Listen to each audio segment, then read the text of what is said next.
Well, hello, everyone. It is so good to be with you in this summer month. I hope that you're well, and we're so glad that you are here with us. This is the last in our Determining Decade webinar series. And for all of us here from the Nature Conservancy, we well up in tears a little bit to think that life does go on and we're changing a little bit and getting back to normal, whatever normal is. So we stood up our webinar series when COVID hit, our offices shut down, we could no longer do field trips, we could no longer be with you in person. And so we wanted to still continue to communicate and tell you what we were doing because conservation goes on even though COVID hits. So here we are, and just to go over a little bit of what we've done together. We started the Determining Decade series, and that's really to talk about and emphasize what a critical decade it is for conservation and the health of our planet. And you wouldn't be here if you didn't care about that. And many, many of you have donated to make sure that that's possible through the Nature Conservancy. So we very much thank you for the way that you've grown with us over this journey. Just to reiterate a few things we've done, we've traveled internationally through preserves in Africa, China, India, and Mexico. We've discovered local places we protect on Santa Cruz Island, the Dangerman Preserve, and the Cosumnes River. And we've covered topics from climate change with Daniel Swain to diving into the ocean with Tom Dempsey.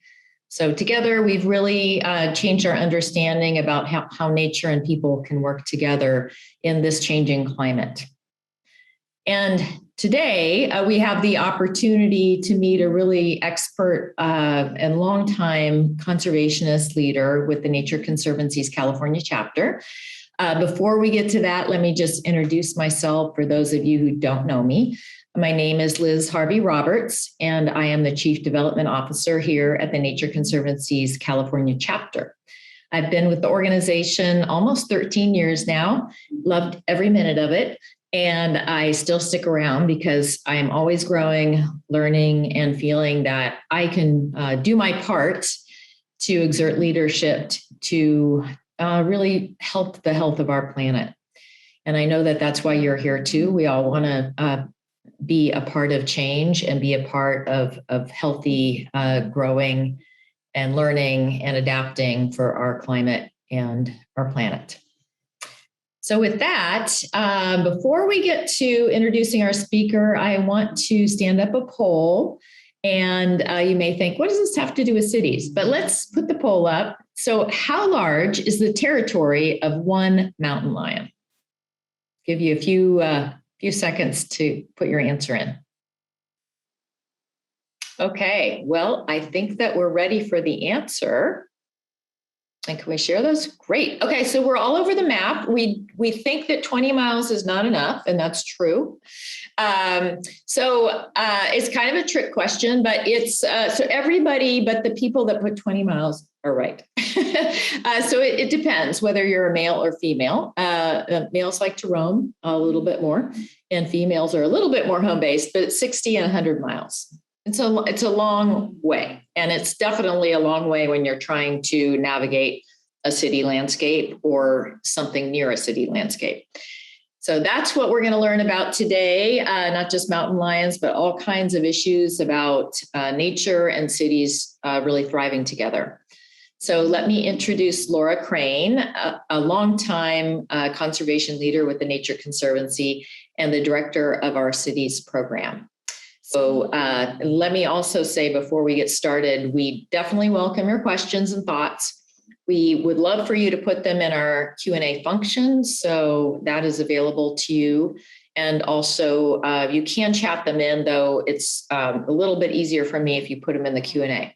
And if we can't get to all of your questions during this time, we will answer them. It takes us about a week to synthesize your questions and get the answers to you, but we do send them out in a follow-up email. So never fear, please interact, please send your questions. We want to hear from you and definitely want to answer any questions you have.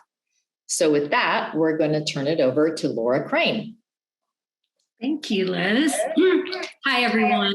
I'm Laura Crane, and I lead our city's work here at the Nature Conservancy in California. And I'm thrilled that we are gathered here today to discuss the work that we're doing on our city's team.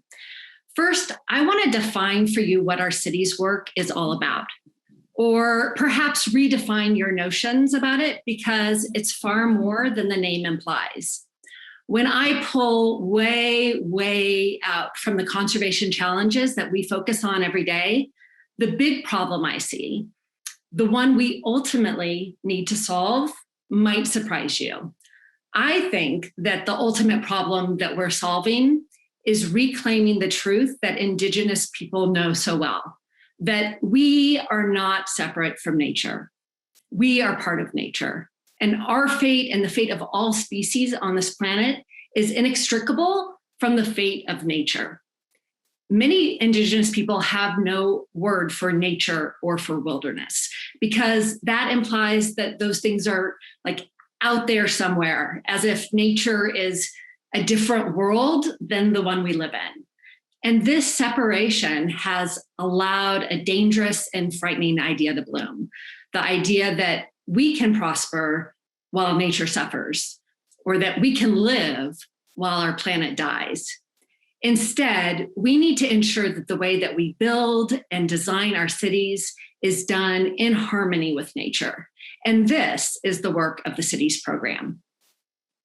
And the changes that we need to make need to be significant and happen quickly, because climate change and population growth are accelerating change on our planet at a much faster pace than the world expected.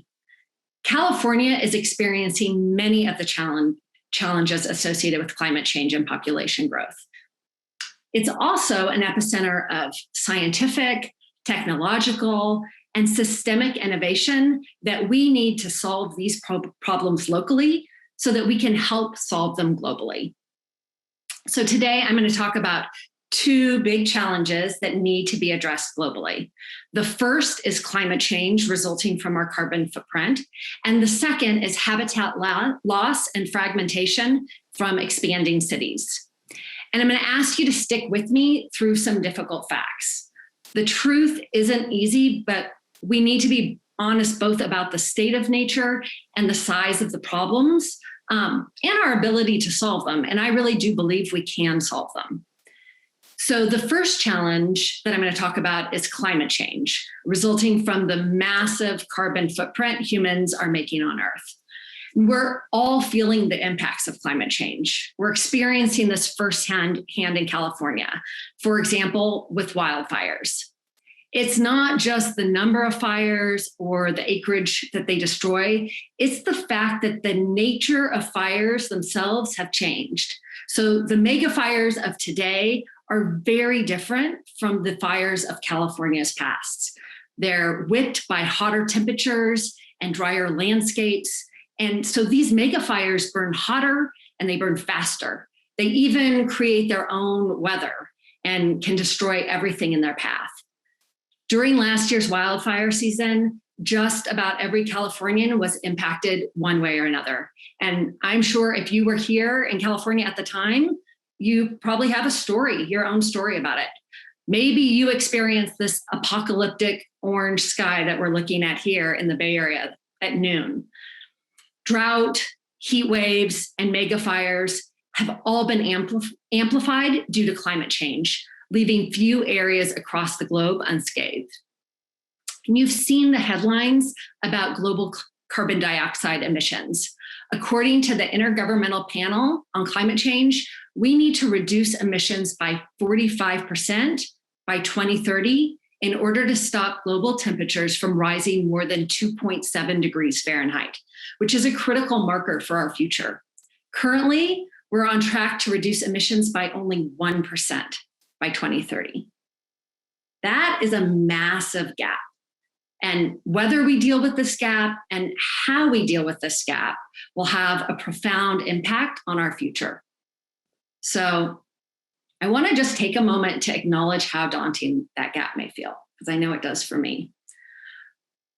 The second challenge is the loss of fragmentation and habitat due to expanding cities and infrastructure.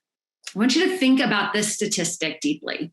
By 2050, there will be 10 billion people on Earth, almost a third more than there are on the planet today. That is mind-blowing and maybe a bit overwhelming given how stretched our resources already are. How we accommodate those people is important and could have huge impacts on wild and working landscapes, resulting in habitat loss, fragmentation, and the degradation of habitats that remain. And this is especially important right now because we're in the midst of a period of mass extinction on our planet. We underestimate the role that all species play in balancing and managing the natural systems we need to survive. But here's an interesting thing. 70% of those 10 billion people are going to be living in cities. So the cities need to be the epicenters of innovation for shifting our relationship with nature. The age of creating cities without planning for the impacts they have on species, habitats, and us must end and be replaced by a more holistic and wiser approach that enables nature, and therefore humanity as part of it, to thrive. Okay, so I want to take a moment and just recognize how daunting the challenges are. They certainly can make me feel overwhelmed, and I imagine they might make you feel the same way. So we acknowledge the scale of the challenges ahead of us, but our science at the Nature Conservancy gives us reasons to be optimistic. And today I'd love to dive into 3 solutions that directly address the 2 challenges I just discussed. The first is 100% clean and green energy. The second is sustainable development. And the third is wildlife connectivity. So first, we need to get control of our carbon footprint. This is not optional. One big part of that solution here is what we at the Nature Conservancy are calling clean and green energy. The clean part of the equation is developing an ability to harness renewable and carbon-free electricity. And the good news is that we, as a global society, recognize the need to transition to clean energy quickly. Ambitious targets are being set. In the United States, 13 states, districts, and territories, as well as more than 200 cities and counties, have already committed to a 100% clean energy target. 100%. That means that 1 out of every 3 Americans, or roughly 111 million US residents, live in a community that has already committed to achieving 100% clean energy. So I believe a majority of Americans at least understand that we need to replace carbon belching energy extraction with clean energy. However, our transition to clean energy also has demands we need to acknowledge and hurdles we need to plan for. And this is where the green part of what we're calling clean and green energy comes into play. In order to build the energy infrastructure that we need to achieve 100% clean energy, we need a lot of land. Our studies show that to get to 100% clean energy, we would need approximately 75 million acres of land to house those clean energy facilities. So to give you a sense of scale, that's over 100 Yosemite national parks in size. And I'm not just talking about Yosemite Valley, I'm talking about the whole area that encompasses the high country of Tuolumne Meadows and the Mariposa Grove and Hetch Hetchy and beyond. It's a massive amount of land. So when I was talking about the challenges, I talked about the big challenge of habitat loss and fragmentation. And clean energy infrastructure is still infrastructure. There are still large swaths of land that will be used for solar panels and wind turbines and all of the transmission lines that need to carry electricity to the people that need it. So there is a siting and building challenge here to develop our clean energy solutions in a way that does not accelerate the loss of plants and wildlife. Because we cannot just focus on one solution while exacerbating a different problem. So how do we do this? Well, this is where scientific planning can help us ensure that we are building in the right areas and in the right ways. And here's one example of our work on the ground. In 2006, California set a goal of 33% renewable energy by 2020. developers rushed to propose massive solar energy facilities in a place with plenty of sun, the Mojave Desert. But the Mojave Desert is also a critical ecosystem for thousands of species, and it constitutes one of North America's most intact wilderness areas. To build solar facilities, these lands would need to be cleared of all plants, destroying important habitats. And the desert ecosystem is not like other places. Once soil is disturbed, it can take centuries for the habitat to recover. So the Nature Conservancy used science. We mapped the conservation values of the Mojave Desert and identified the most vital locations to ensure the survival of desert species. But in addition, we completed the first ever disturbance mapping to identify places where solar energy would have less impact because the soils were already disturbed. And what we discovered was that there was enough suitable disturbed land to meet California's then 33% clean energy goal 7 times over. So this work was influential in helping direct development to already disturbed lands, like you can see on this photo here, lands that were previously used for farming, where there wasn't enough groundwater anymore to support that. And where energy would have less impact because the soils were disturbed. This approach is now being used to guide solar development on public lands across 100 million acres in 6 southwestern states. But today, California has a much more ambitious clean energy target, 100% clean electricity in 2045. So again, the Nature Conservancy conducted a first of its kind study called Power of Place that lays out a number of different pathways for protecting important natural and agricultural lands while also creating a 100% clean energy future for California. We pulled in energy modeling to make sure that the pathways would provide clean, reliable, and cost-effective electricity. And then we used our conservation science to show how to build it with less impact. We looked at how to do that both in California and across the entire Western electrical grid. And there are 2 big trends I want to draw your attention to. The first is that building clean energy facilities in areas of lower ecological value actually speeds up permitting timelines. We're finding that it can be more than 2.5 times faster to get a clean and green energy facility built. And it can save developers money. That's the second trend. We're finding that some costs can be 8 times lower, resulting in a total project savings of up to 14%. So clean and green energy actually moves us towards our targets faster and cheaper. Given the huge gap in emissions reductions needed, we need to scale these kinds of approaches both nationally and globally. And that's what the Nature Conservancy is doing, working with our colleagues across North America, Southeastern Europe, China, and India. So the second solution I want to discuss is sustainable development.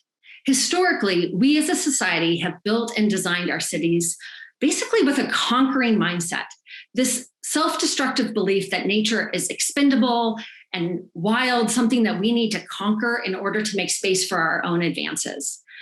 We now understand the obvious and massive miscalculation in that worldview. We can only survive if nature prospers. And the idea that we can prosper while nature dies is simply insanity. So this mentality resulted in sprawling developments and the iron-fisted manipulation of nature. Levees and concrete-lined rivers would stop flooding, firefighters could suppress all wildfires, and seawalls would stop all rising seawaters. And the approach worked for a while, at least on the surface. But the impact we're already feeling from climate change, like these climate-exacerbated natural disasters, makes it clear that the old approaches aren't working anymore. They're expensive and they're deadly. And because there's growing recognition of this, we're at a moment of time when change is possible. Rather than always battling nature, there's another way, incorporating it into how we grow and redesign our cities and communities so that nature enhances our resilience and nature itself is more resilient. One way we're doing that is with a tool called a green print. So normally when you look at a map, the natural and working lands are represented as blank space. It looks like nothing is there. And when nothing is there, it's considered the path of least resistance, the easiest place to build roads and developments far from city centers. Green prints paint those white spaces to map and quantify nature and the benefits it provides. We know those spaces contain habitat for safe water supplies and cleaner air. They contain corridors for wildlife to roam and soils and trees to sequester carbon. This information in the green print can then be used to make decisions about how to build or redesign our cities and communities, or decisions about where funding should be spent on conservation. So locally here in California, the Nature Conservancy has developed several green prints in the Bay Area, and we're currently creating the largest green print to date, one that covers 6 counties in Southern California. It's a massive 25.5 million acres where 19 million people live. And I want to tell you a story about one example of how a green print in the Bay Area is being used. For some of you, this might be right in your backyard. So this is a picture of Coyote Valley, an area that was at risk of being lost to development. The Santa Clara Valley Open Space Authority had been working to protect the area because of its wildlife connectivity value. They were having trouble raising money, and here's where a green print came into play. What the green print revealed was that the natural and working lands here have multiple values. In addition to hosting the wildlife corridor, the area has productive agricultural lands, has a hotspot for sensitive species, and this is important, the valley slows and retains floodwaters. So at the same time that Coyote Valley actually is recharging Silicon Valley's groundwater, is protecting frontline communities downstream in San Jose from flooding. Armed with this information, the Santa Clara Valley Open Space Authorities with partners were successful in convincing the city of San Jose to include $50 million in an infrastructure bond that they called natural infrastructure, basically recognizing the services that nature's provided. And then that bond money was later used to protect almost 1,000 acres of Coyote Valley. I want to just sit with this a minute because this is really an example of moving away from that conquering mindset that I was talking about. Instead, we're protecting nature so that nature can protect us. As many of you know, one thing the Nature Conservancy is intensely focused on is scale, taking our local innovations and finding ways to scale them beyond California. So now we are driving forward with green prints across North America, China, and other places throughout the world. Due to poor planning, we are seeing rapid habitat loss and fragmentation. And both of the previous solutions I've talked about have included working to protect important habitats. But that's not enough because plants and wildlife need to move and adapt to changing conditions. And we have built roads across important wildlife corridors, severing these linkages. You might remember back at the pool, we asked you how far a mountain lion needs to roam. Well, you can imagine a mountain lion like this is not able to roam out of this range that he's in. And this is a significant issue for wildlife because the populations of species get trapped in smaller ranges than what they need, and they start inbreeding. And inbreeding causes problems, not surprisingly, and makes it so that wildlife populations can't evolve in response to changing conditions, and it dramatically increases the risk of extinction. The problem is acute in California, and especially Southern California. Recent scientific studies suggest that there's an almost 1 in 4 chance that Southern California mountain lions could become extinct in the Santa Monica and Santa Ana Mountains within 50 years. And in some places, as soon as within 12 years from now. So the third solution I'm going to talk with you about is restoring wildlife connectivity. And we're using our science to identify the most important places to do just that. Just because roads were built without nature in mind doesn't mean that it's too late to do something about it. There's a tremendous opportunity to restore connectivity by improving the ability of wildlife and even plants to move under and over our roadways. The state of California has invested for decades in protecting important landscapes. With a growing understanding of how important connectivity is to maintaining the state's plants and wildlife, there's increasing focus and political support for restoring connectivity across California. In fact, the California state budget that's currently proposed right now has $230 million earmarked to help address the challenge of fragmentation. Given this interest and funding, now is a key moment in time to drive forward solutions. One of the most urgent linkages to restore is the Santa Ana Palomar Mountains Wildlife Corridor near Temecula, where the mountain lion population could die out in the next 12 years. This key wildlife corridor has been severed by Interstate 15, which is a 10-lane highway. Working with UC Davis, the Nature Conservancy has tracked mountain lions in the area. So we know that mountain lions walk down to the interstate and then turn around. And this happens over and over again. A few try and cross, and it doesn't end well. So the first step in protecting and restoring the linkage was making sure that the lands on both sides of the interstate were protected. The Nature Conservancy recently purchased the Rainbow Canyon property directly across from the Santa Margarita Ecological Preserve, which is managed by San Diego State University. And with these protections in place on both sides of the interstate, restoration of the linkage is a worthwhile investment. Now, the Nature Conservancy, working along with Caltrans and other partners, is working to reconnect the landscape. We just received a grant to make improvements so that it's possible for mountain lions and other wildlife to cross under the highway at the Temecula Creek Bridge, which is a near-term and important partial fix for the problem.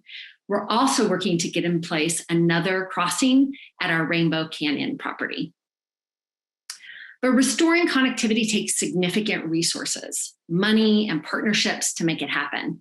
So how can we scale this kind of work? Interestingly, climate-exacerbated flooding may present an opportunity. Our network of roads were not built to withstand the floods or debris flows that we now have, given climate change. It turns out that there's overlap between the areas that are vulnerable, our roads that are vulnerable to climate-exacerbated floods, and areas that are important for wildlife connectivity. So the Nature Conservancy is just now launching a study to understand how it may be possible to retrofit our roads, both to make them more resilient to climate change and with wildlife's needs in mind.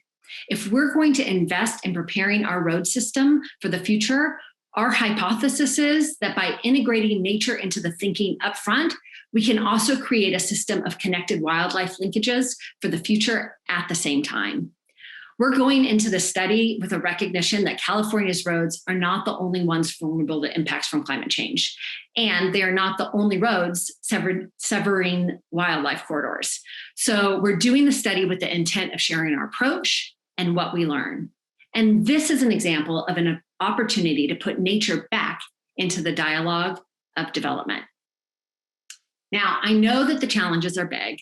Some people ask me, Laura, is this really realistic? Can we really make these kinds of changes? And I, for one, am confident that we can. One reason for that confidence is because we as a society have made dramatic changes in the past, like this. This is a picture of Huntington Beach in the 1930s. So this is how humans related to nature in this location not that long ago. Can you even imagine going to the beach with this kind of oil development infrastructure there? And here's a picture of the same area now. The point here is that we can redefine how we live and how our communities interact with nature. We can create a different future. And California has an important role to play. When you think about exporting culture and innovation, you think of California because California puts ideas on a world stage. As I've shared, the local innovation that we're doing here in California is already being scaled globally. As many of you know, we are in our planet's determining decade, a short window of time where the future is still up to us, but not for long. We have a tremendous opportunity to reconnect to nature and remember the truth, that we are one. Here at the Nature Conservancy, we're working towards a future where nature thrives. and therefore we all thrive. Thank you. Hello. Yes, Laura, I'm here. So thank you so much for that presentation. And I just want to ask you all to definitely put your questions in the Q&A function. We want to hear from you. We want to hear what really impacted you about her remarks, what questions you have. I'm sure you have them. And we're all, I think, very well aligned in knowing that we want nature to thrive in cities as well as outside cities. So let's just start off with a Q&A here, the first one in. So tell us about distributed energy. We heard about the immense number of acres that really are going to be needed to put in solar panels. What role does distributed energy play in cities and on rooftops? And where is policy going on that? What's the future for us? Great, thank you. And thank you for that question. So just to make sure everybody knows what distributed energy is. Distributed energy is the energy that's generated more in the cities themselves. So you think about rooftop solar energy, you can think about smaller scale solar facilities or fewer number of windmills that are located in cities. And when you think about areas of least impact to nature, putting solar panels on a roof has the least impact of all. I mean, you're not destroying any habitat to do that. So this is a really important part of the solution, and the Nature Conservancy absolutely is behind policies that will drive further distributed energy solutions. Given the studies that we've done and given that enormous gap that I talked about at the beginning of the session, we know that distributed energy needs to be a part of the solution, but can't be the only aspect of the solution. Okay, thank you. So we have James is asking, is it time to reevaluate our approach to electrical power? Maybe large projects with long power lines that cause fires is not the best approach. Maybe redesigning or designing systems that distribute the power generation to homes is better. So a little bit more on that related topic. And, I would love, for those of you who are interested, I would love to connect you with our energy director, who is just fantastic. Her name is Erica Brand. Again, I think that we need to be changing now, and we need to be changing our electrical system for the future.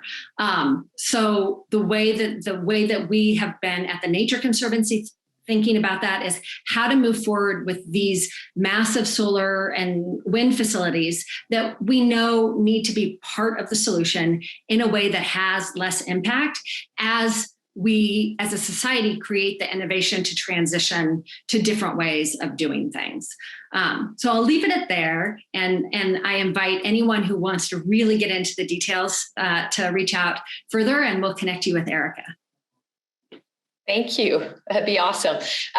We're also getting questions about urban limit lines and other states. So if you could just address the issue of sprawl and how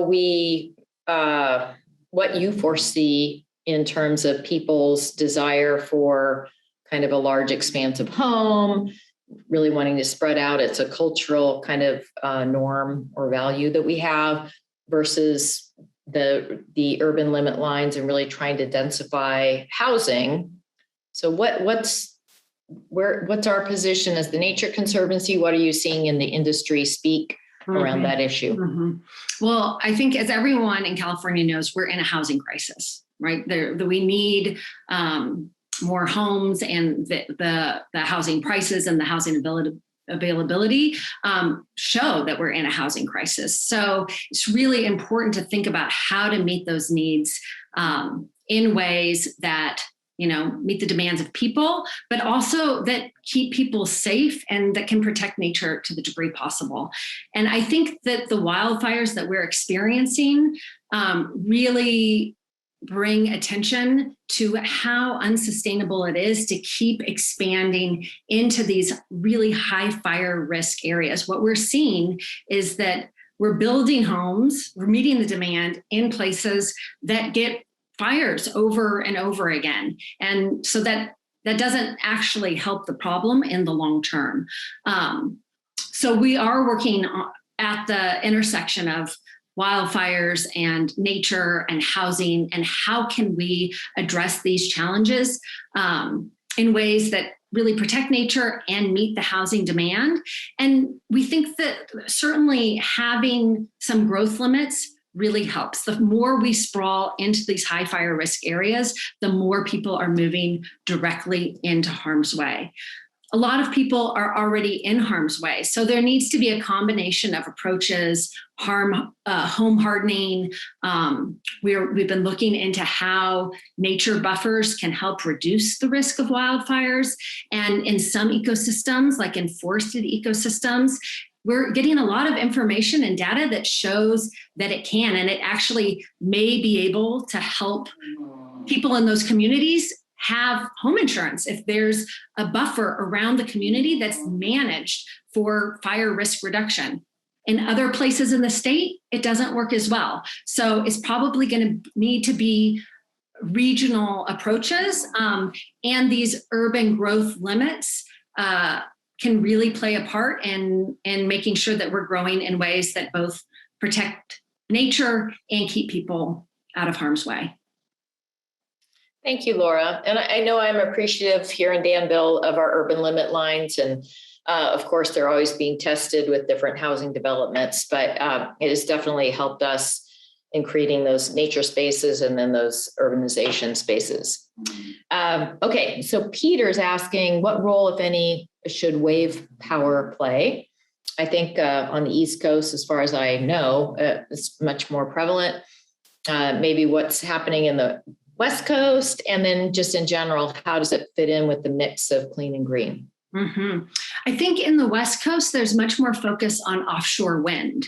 And so the state of California is looking into planning for that. The Nature Conservancy has done further analysis. We're actually in the midst of doing our next iteration of a power of place study that looks at not just California, but if you take all the states in the Western electrical grid and try and meet all of their clean energy targets, how do we do that? And offshore wind, it looks like, needs to play a part of that, a role in meeting those targets. So California State is already thinking about planning for that. The technology is a little bit, it's still being developed. So I think we're working for a solution for the future. But for those of you who got to listen in on the oceans determining decade presentation, we have tremendous relationships with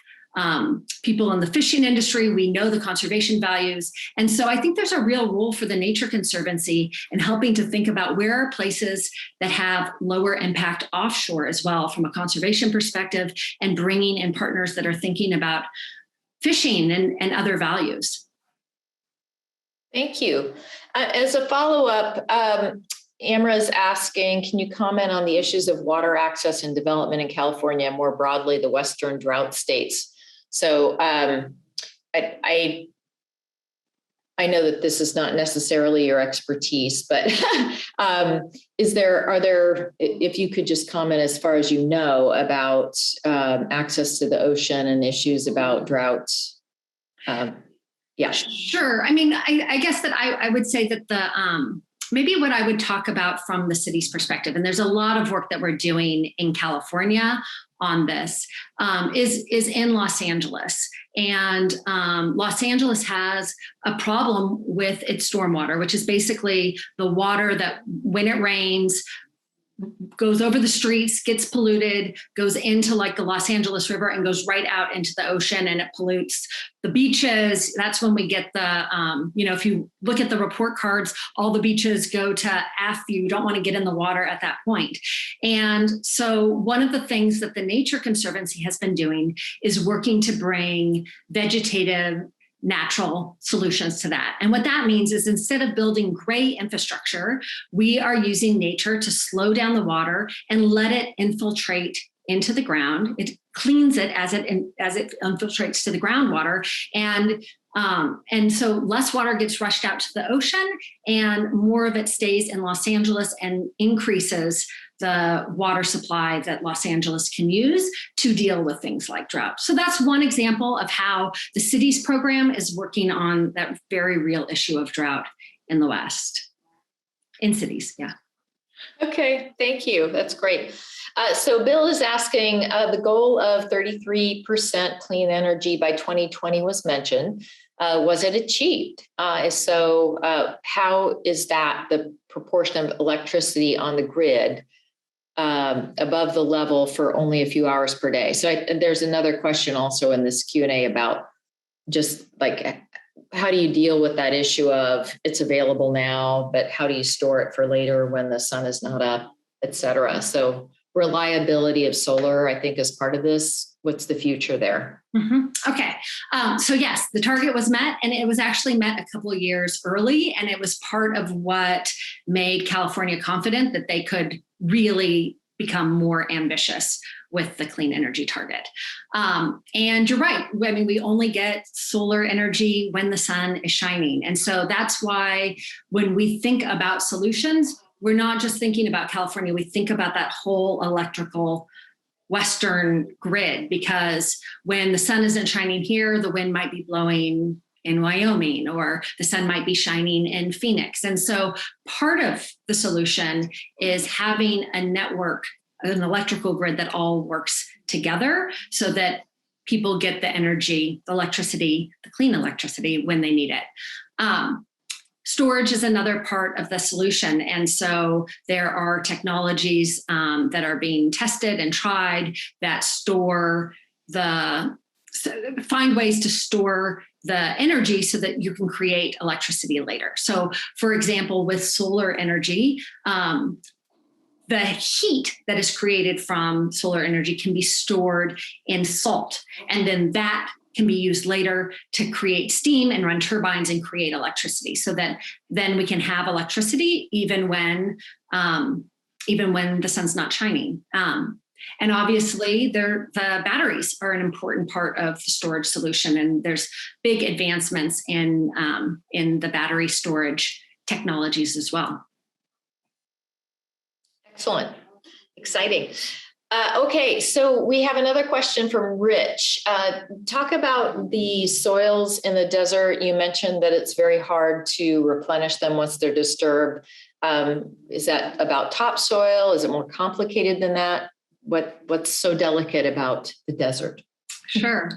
Well, so there's a number of things. I mean, I think that the first thing is that the desert soils can have a biological crust to them. So actually, they're living organisms at the top of the soil. And it actually helps sequester carbon too, this biological crust of the desert. And once you remove that, it doesn't grow back quickly. The other thing is that the desert ecosystem, it's not an ecosystem where you can just add water and have things grow. Things grow really slowly anyway. So the combination of soil disturbance and just the plants of the habitats in the Mojave Desert make it take a very, very long time to recover, if it ever does at all. Okay, thank you. Switching back to energy issues. So Anna's asking, is TNC doing anything to block the investor-owned utilities from getting the CPUC to accept that anyone, residential and businesses, will be charged a monthly fee just for having rooftop solar? Okay. We need to make rooftop solar and battery storage more available and economical. I should have brought Erica here with me. I should have brought Erica to talk about the specific things that we're doing within the CPUC. So I don't have the information on how we are engaging in specific proceedings to be able to dig into the details for you on that. Okay. Well, we can definitely put that in the follow-up. So thank you for that question. Okay. Gary's asking about mountain lions. Are they a keystone species? Yeah, one of the things about mountain lions is that range that they need, right? It's huge. And as we talked about in the poll, the male mountain lions need to, can cover an area of 100 square miles. So when you are planning for the connectivity of a species that needs to travel that far, it's actually like an umbrella species, because if the mountain lion can travel that far, lots of other species will be able to move within smaller ranges as well. Yep. Exciting. Okay. And Rosie's asking, how can we increase biodiversity in urban areas? So maybe if you could speak, I know we've done a lot of study about that, but speak about what we've learned in LA or other places. Yeah. Sure. Yeah, I'd be happy to. So I talked a little bit about our stormwater work in LA, and where we started with that, the Nature Conservancy starts with science. So we started by first understanding the biodiversity in Los Angeles and map that across the city. And then what we started doing is looking at where can nature provide solutions for stormwater, where can nature increase connectivity within the city, provide more habitat to increase biodiversity, and where does bringing in nature actually provide benefits from a social perspective? Because there are parts of the city where people don't have access to green space. And I know for me, going through COVID, like having access to nature was so important. So it's really inequitable. Across Los Angeles, what parts of Los Angeles have access to nature and which ones don't. And so what the Nature Conservancy is doing is finding places that actually provide multiple benefits, that increase habitat for biodiversity within the city, can provide stormwater solutions, and can bring nature into places that don't have as much. Thank you so much. Gary's asking about basically what we do outside the city. Thanks for the shout out for Save Mount Diablo.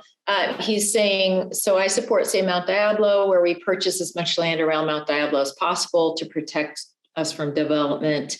Does TNC do something similar? So maybe if you can talk about, yes, how that is our one strategy that we use to stop development. Yeah, absolutely. So we buy land to protect it. And actually what we find is that obviously purchasing land for protection is a tried and true way to make sure that it's conserved into the future. And it's really important in places like, for example, where wildlife corridors are getting squeezed or development threats are right upon us, that's the quickest and surest way to protect land. What we're realizing is that the approaches that we're using in cities actually set the enabling conditions for that. So when you have a green print that shows how important those lands are, and you're using that information to get bond measures in place to provide funding, that makes it a lot easier for the Nature Conservancy or one of our partners to go out and protect those lands. And it helps the decision makers kind of have it front of mind so that there might be less pressure on the most important places. Excellent. Thank you. I know that we're getting a little bit close to time. We probably have time for maybe 2 questions. So Amra's asking, how have some of the conservation concepts been built into current city planning ideas and education beyond the basics of parks, housing near work, et cetera? Is there anything really new being taught and incorporated into city planning? I'm sorry, Liz, will you repeat the beginning of that for me again? Sure.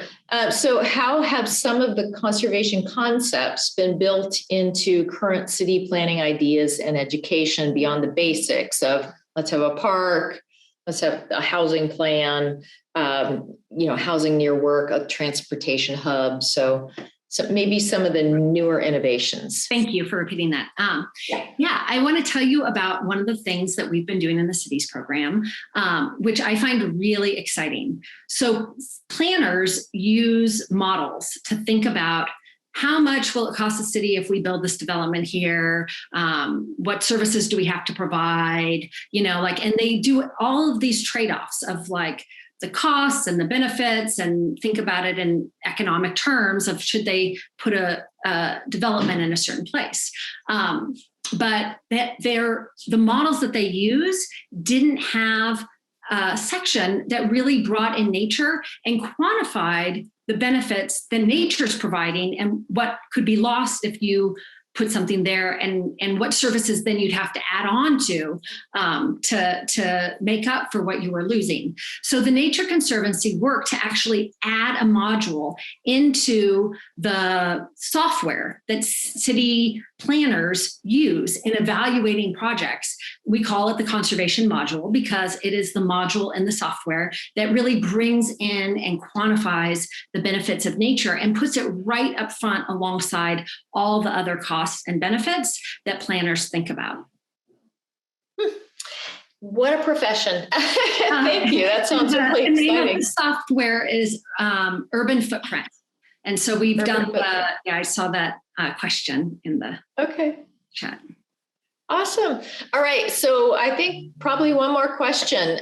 So some questions about mountain lions. So if you can say something about our role with the wildlife bridge over Route 101, any other planning that we're doing, or any specific involvement around over wildlife crossings, what I'm saying, and under or over the freeway. And then just if you can say something more about mountain lion ranges and like how big is the range that they really need, and what are we doing out of the parts of the state to connect, LA, but also San Francisco area? Sure, I'd be happy to. Well, I guess first of all, I'll just say that there was a recent study that looked at mountain lion ranges. And when you look at the state of Nevada, the mountain lions all kind of have one big range in one population that covers Nevada. When you look at California, and I'm doing this off the top of my head, so I might get the numbers a little bit wrong. I think it was 9 different subpopulations of mountain lions because they've been cut off. And in Southern California, there were like 6 of those 9 populations of mountain lions. So we know that Southern California is a really important place to start with for reconnecting those subpopulations so that they can continue to live into the future. And we've worked with partners to develop a vision for what the missing linkages are, the most important places. There's like 15 of them in Southern California.